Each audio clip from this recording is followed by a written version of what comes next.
Unscripted rant time, everybody. So, if you're going to be involved in real estate, there's going to be problems. Not maybe, not sometimes, guaranteed on the regular problems. And how you deal with them, right? And I'm not Tony Robbins. I'm not here to rah-rah, but I just want to give you some stories of what I've seen the last few years on the reaction to some of the problems that happen, guaranteed happen. Problems, I don't care what they are. They happen all the time in real estate. They happen all the time in life. And here's my rant. So 2 deals. 2 investors buying with conventional loans. They're buying 25% down. They're clean as can be. And they're buying rough properties. One investor is buying a property that had some missing siding. Okay. Missing siding. And the real estate agent, and so I'm a lender. I'm lending on it. The appraiser makes note of the missing siding on the side of the house and says, hey, this appraisal is subject to you fixing this missing siding. You have to replace this siding. Lender says, hey, that sounds good to me. We don't want rain coming in and vermin coming in, and we don't want problems with the siding. So yeah, you got to fix the siding, then we'll lend on it. And the agent who was buying this deal for the investor, the agent representing the investor, didn't think that was any of the lender's business and got upset. And when I say got upset, I mean screamed at me, sent me a dozen angry emails, bitched and moaned for weeks and weeks. And I said, listen, fix the siding. We close the loan. It's that simple. Begrudgingly, finally, this agent worked with the selling agent and got these few pieces of siding fixed after, shortening his life with the stress he puts on himself and his heart, to a preposterous degree. Okay. Fast forward a year later, same deal, different investor, different buying agent, buying a roughed up house. Siding is missing on the side of the house. Appraiser makes note of it. Appraiser again says, hey, this appraisal is subject to this siding getting fixed. The lender says, hey, we don't want a loan on this till you fix the siding. Agent calls me up. Hey, Chris, I've never heard this siding thing being an issue. You run into this before? I said, yeah, I've run into this one other time. The answer is you got to fix it. And if you get it fixed, we'll just close this. We'll close it early and let's just fix it and get on down the road. And so she proceeds to fix it, get it fixed with somebody on her team over the weekend. This was a Friday. She said, it'll be done by Monday. By Monday, it was fixed. Appraiser goes out there, snaps a picture, confirms that it's done, and it's a non-issue, right? That's how you do it, all right? That is exactly how you do it. So agent number 1 lost his mind over putting, $50 worth of siding and spent weeks and tons of email and tons of headache and screaming at me on the phone. And agent 2 goes, oh, Chris, I'll handle it. Calls her somebody in her network of, handyman or whoever, goes out there, fixes it. It's a non-issue. That's how you do it. Listen, these problems will show up. I guarantee it. Let me tell you some more problems. Here's another one. I'm flipping a small apartment building. My electrician decides to do the electrical without pulling permits. I find out because we agreed he was going to pull permits. I say, hey, man, you got to pull permits. He says, no. Of course, I've already paid him I think I paid him 60% up front. He freaks out, walks off the job. I've already paid him 10, 15 grand, something like that. I go and find another electrician to finish the job. The electrician comes in and goes, this is bad. It's definitely not to code. This is a mess. What are you going to do about it? I'll fix it for you, but it's going to cost 20 grand for me to fix it. So I'm already 10, 15 in with this other guy, right? The other guy went dark on me. So after bitching and moaning and yelling for, I don't know, longer than I should have. It was a few hours. It should have been a few minutes, but it was a few hours.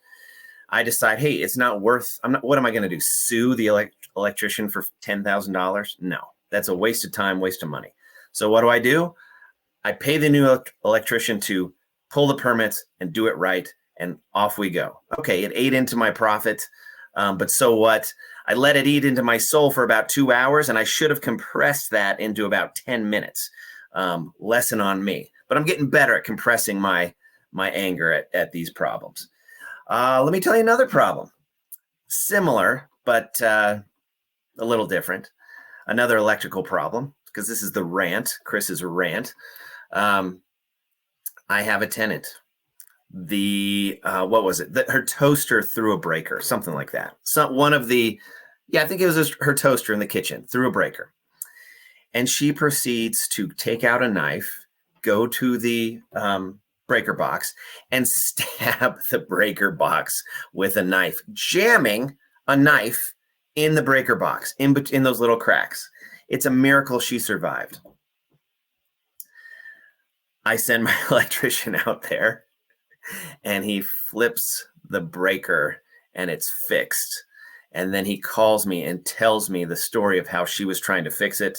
Thank God she didn't die. He gave her a little safety lesson. Hey, this box of electrical stuff, don't jam knives into it. So yes, I've had tenants stab breaker boxes with knives. I could go on like this all day. I'll give you another one. I have two brothers in a unit, and they're the top unit. This is an up-down deal. And they didn't like the noise that the younger college student, a single female, was making. And so they decided to get in her face, nose to nose, and scream at her. So you're talking two grown men, brothers, getting in front of a smaller, single, alone female at our one of our apartment buildings, scream at her till she cries and calls me. This is the time I was managing it. She calls me crying, super scared. So I'm like, okay, well, we got to do this right. So you got to file this report, and you got to put it on the record. And then I couldn't, I talked to the attorney. I couldn't kick him out right there. And she called the cops, and the cops wouldn't issue a citation. But they scared the crap out of her, right? Completely inappropriate. We can't have two grown men intimidating a female at our apartment buildings. We just can't have it. So luckily for me, they made it easy for me, because then, I got on they wouldn't talk to me, right? So we had to do this via text, and they proceeded to rant against me and this young lady beneath them, their neighbor, via text. And the text got meaner and cussing and threatening. And so they made it easy for me. I said, hey, so I did another, you document all this stuff, and they documented it in this text chain. So I sent them another letter, from management, which was me, and say, hey, kind of cash for keys here. Listen, guys, I'm going to evict you. You can't do this. You've now threatened me. You've threatened one of our tenants in a text chain to me. You got to go. And they threatened me with lawsuits. They threatened me with violence. They threatened, they just wouldn't shut up. I mean, text after text after text. I couldn't get them on the phone. They wouldn't talk to me. And it was to my advantage, because I had all this documented. And then I just showed them the text, and I'm like, listen, this is going to get you thrown out. We can evict you, or, I can give you $500 and you can piss off. Right? It's called cash for keys. I'll give you $500. You leave us alone. And they went for it. Right? Again, I know that these stories go on and on and on. I'll give you one more. I'm touring another apartment building with some other limited partners, and it's with one of the best operators I know. Local guy here. He's got a great fund. He's got multiple funds. I'm invested in a couple of them. And we're touring, and a mom pulls up, and the mom is upset with how her daughter was treated. And when I say this mom's upset, she is screaming we've got a video camera, right? There's a tour here. She realizes who the main dude is, right? The boss, the general partner. He's given a bunch of investors a tour. She proceeds to start screaming at him. Management comes out because there's on-site management. They're trying to calm her down. They're trying to get her into the office so they can work on this. She's screaming racism. She's screaming bigotry. She's screaming, all the things, right? And she's hysterical, and she's crying too, and she's crying. This is just something, again, that goes with the territory. Now,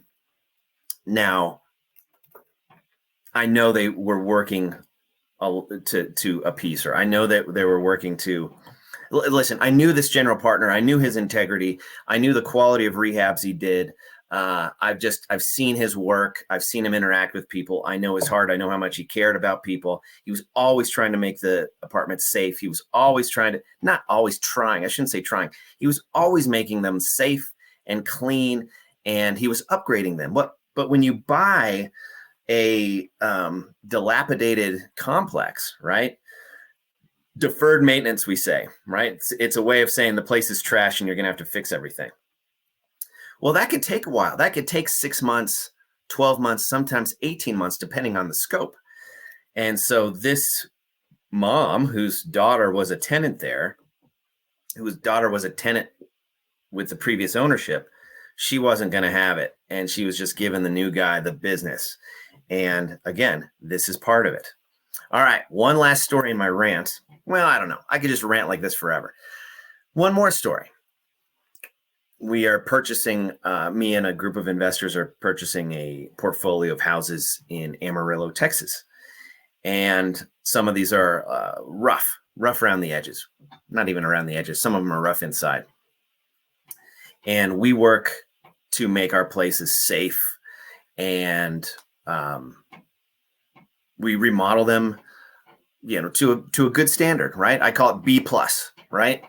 Vinyl flooring, white walls, brushed nickel finishes, resurfaced tubs, resurfaced countertops, you name it, right? Security cameras, cleaned up yards, no broken windows. We do everything we can do. Egress windows. So we, in the process of building this bigger portfolio of houses and multifamily, we bought a duplex, and the duplex was dilapidated. It was rough, but we had our contractor with us. We're like, hey, we're going to come in here. We're going to fix this stuff. It's going to be, and we tell the tenants, hey, we're buying this. We're going to fix it. Tell us what you need. We're going to get on it. So after we bought it, we found out that one of the guys, that the furnace had gone out, and the guy was heating his little unit with his stovetop. Completely unacceptable, right? We had a new furnace installed in a day. We're like, that isn't, and this was a small unit, and this is Texas, so you can put those wall units in. So it was an easy. I mean, you're doing it for, it's like $1,000, $1,200, something like that. Within a day, we had it fixed, right? And we had owned the place for 3 days. On day 2, we found out how he'd been heating the house. On day 3, he had a new furnace. That's as good as we could do. But this guy didn't like us. He didn't like this place. He didn't like anybody. And so this guy proceeds to take all his dog poop from outside, and put it in the closet inside the unit. Nasty. Okay, fair enough. Not a big deal. But then he got up in the attic, and he took a Sawzall, and he sawed through all the trusses. Not all the way, just almost all the way. A few of them there were all the way, but down, it's those 2x6s that go across. He sawed them so the whole thing was he set it up so the whole thing would collapse. The whole unit would collapse into itself. Insane, right? I mean, total sabotage, like a booby trap for the and then he left, right? So he was booby trapping the next, so the next tenant, the ceiling would collapse. And when my contractor got in there, they took a peek, right? Hey, are we gonna, you throw a bunch of insulation in because it really lowers the heating and cooling costs, and they realized what he did, right? And this was so egregious, this was so bad that we had to call the police. When I called the police, I called the Amarillo Police Department, and I mentioned the name, And they said, oh, and to do an insurance claim, you have to call the police. You got to get a case number or whatever. And they knew this guy's name. And they said, okay, well, you can file this report. It's going to take an hour or two. And I'm like, yeah, I got to do it for insurance. And they go, you sure? Because I can promise you he's going to get arrested for something. So they knew his name, right? They knew he was going to go to jail for something. He was that kind of dude. So anyway, I filed the police report and we went ahead and did the insurance claim and got it fixed. But these are the things that you run into investing in real estate. I mean, these stories don't end. I'll give you one more story. We've been going through all these houses when we were buying them, me and this group of investors, and with our contractor and, making our offers, making plans for our rehabs, the standard investor stuff. And I walk into one place, or we walk into one place, and my partner, Bo, stop and a mentally challenged, mentally disabled kid answered the door, said, "Are you guys the agents?"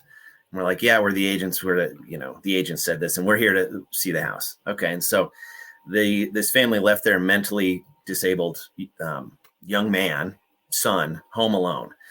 But they left him with some security. They left him with an AK-47 in the corner. I didn't realize there was an AK-47 in the corner, but luckily Bo did. So we go in there, and then Bo just stops walking the property, right? And we were only 15 houses in. So I'm like, as we're walking out, I'm like, Bo, are you getting lazy? You getting tired? What's up? And he's like, no, I just wanted to be between that kid and that AK-47 in the corner. I didn't notice the AK-47 in the corner, and I'm glad Bo did, and I'm glad he appropriately stayed between this kid and that AK-47. But yeah, that's one of the many stories you get in this business. And I guess the moral of this rant is problems are guaranteed. And I guess that's the moral of the story with life too. Problems are guaranteed. The problems never stop. I talk to Alex, and I talk to Eric, and I talk to Carl. I talk to these great agents who are constantly doing deals, and we're lending money to them, and we're all, working our butts off. And there's always problems, always. And how you handle them and how you solve those problems has a direct correlation to how well you do in the business, how long you stay in the business, how long, how you're regarded in the business, how much money you make. And I guess that's the same for everything, right? It's like any other business. But I guess what inspired this rant is I was talking to some new investors who were thinking about flipping houses, and they hadn't heard any of these stories. They hadn't heard any of these from these stories that give us gray hairs, right? And I think they're worth hearing, and they're kind of fun and kind of funny. And I don't care what business you're in, there's going to be challenges. There's no shortage of these challenges in real estate. And there's my rant, everybody. It's like that. Hope it helps somehow. Maybe it just makes you feel good because you haven't had to clean poop or fix, cut, sabotage trusses. Maybe you get something out of it, maybe learn, or maybe it's just kind of funny. Anyway, hope you're all well. See you all.